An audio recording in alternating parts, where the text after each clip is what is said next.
3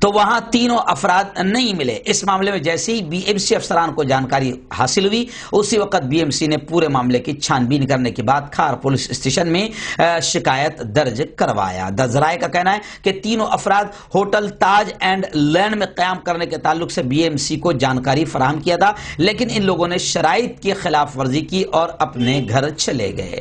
ناظرین، کشمیر سے بڑی خبریں اس وقت میری نگاہوں کے سامنے آ رہی، جہاں کشمیر کے حالات آپ ویسے بھی جانتے ہیں، اور جس طریقے سے لاک ڈاؤن انہوں نے جھیلا ہے کہ ان کے گھروں کو ہی ان کے لیے قید خانہ اور جیل خانہ بنا دیا گیا تھا، وہ ہم لگاتار آپ کو بتاتے رہے ہیں۔ حالانکہ گودی میڈیا اور ملک کی کچھ سطح کی گود میں بیٹھی ہوئی دلال میڈیا کشمیر کے حالات کو بہت اچھے سے اور منگل خوش بتا رہی تھی، لیکن حالات وہاں کے گراؤنڈ رپورٹ بڑے بدتر ہے اور لوگ بڑے پریشان ہیں۔ لیکن ابھی یہ خبر آ رہی ہے کہ برف باری کی وجہ سے پھر صورتحال بڑی سنگین ہو گئی ہے، بڑے خراب ہو گئی ہے۔ اس لیے فاروق عبداللہ نیشنل کانفرنس نے ڈویژنل انتظامیہ سے یہ کہا ہے کہ برف باری سے پیدا شدہ صورتحال سے نمٹنے کے لیے اقدامات اٹھائے جائیں، قدم اٹھائے جائیں، کیونکہ کشمیر کے حال اس وقت بڑے برے ہیں۔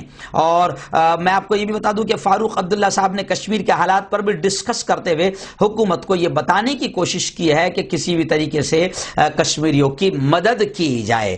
وہیں پر محبوبہ مفتی نے یہ بھی کہا ہے، دوسری خبر کشمیر کی یہ بھی ہے کہ جو لاشیں، جو جوان مارے گئے ہیں، ان کی لاشیں رشتہ داروں کو نہیں دی جا رہی ہے، تو محبوبہ مفتی نے کہا ہے کہ لاشیں وارثوں کے حوالے نہ کرنا انسانیت کے بھی خلاف ہے اور مذہب کے بھی خلاف ہے۔ ناظرین، گزشتہ 2 دن سے سوشل میڈیا پر ایک ویڈیو وائرل ہو رہی ہے جس میں ایک بھگوا آتنکوادی ہے جو سلطان الہند، امیر الہند حضرت خواجہ معین الدین چشتی رحمۃ اللہ علیہ کی شان میں کھلے لفظوں میں گستاخی کرتا ہوا نظر آ رہا ہے۔ میں آپ کو بتا دوں کہ جس کے خلاف اب اجمیر شریف میں بھی ایف آئی آر درج ہو چکی ہے، اور گزشتہ کل جنوبی ممبئی کی امام علی فاؤنڈیشن کے صدر آصف سردار نے ایڈیشنل کمشنر سنیل کوہلے سے ملاقات کی اور انہیں اس تعلق سے ایک میمورنڈم دیا۔ آصف سردار کی دی گئی جانکاری کے مطابق سنیل کوہلے نے یقین دلایا ہے کہ وہ 3 دن میں رزلٹ دیں گے۔ اس موقع پر آصف سردار کے ساتھ شاکر پنجابی، کاشف اجمیری، فیضان خان، معین قریشی، شکیل چوگلے وغیرہ موجود تھے۔ ناظرین، میں آپ کو بتا دوں کہ خواجہ معین الدین چشتی رحمۃ اللہ علیہ اسی طریقے سے پیارے آقا صلی اللہ علیہ وسلم یا قرآن یا اسلام کی شان میں گستاخی کر کے بھگوا آتنکوادی ملک کا ماحول خراب کرنے کی کوشش کر رہے ہیں۔ اس لیے ہم حکومت سے بھی کہتے ہیں کہ اگر حکومت سچی ہے اور ملک سے آتنکواد کو اور دنگے فساد کو ختم کرنا چاہتی ہے تو بھگوا آتنکوادیوں پر کڑی کارروائی کریں۔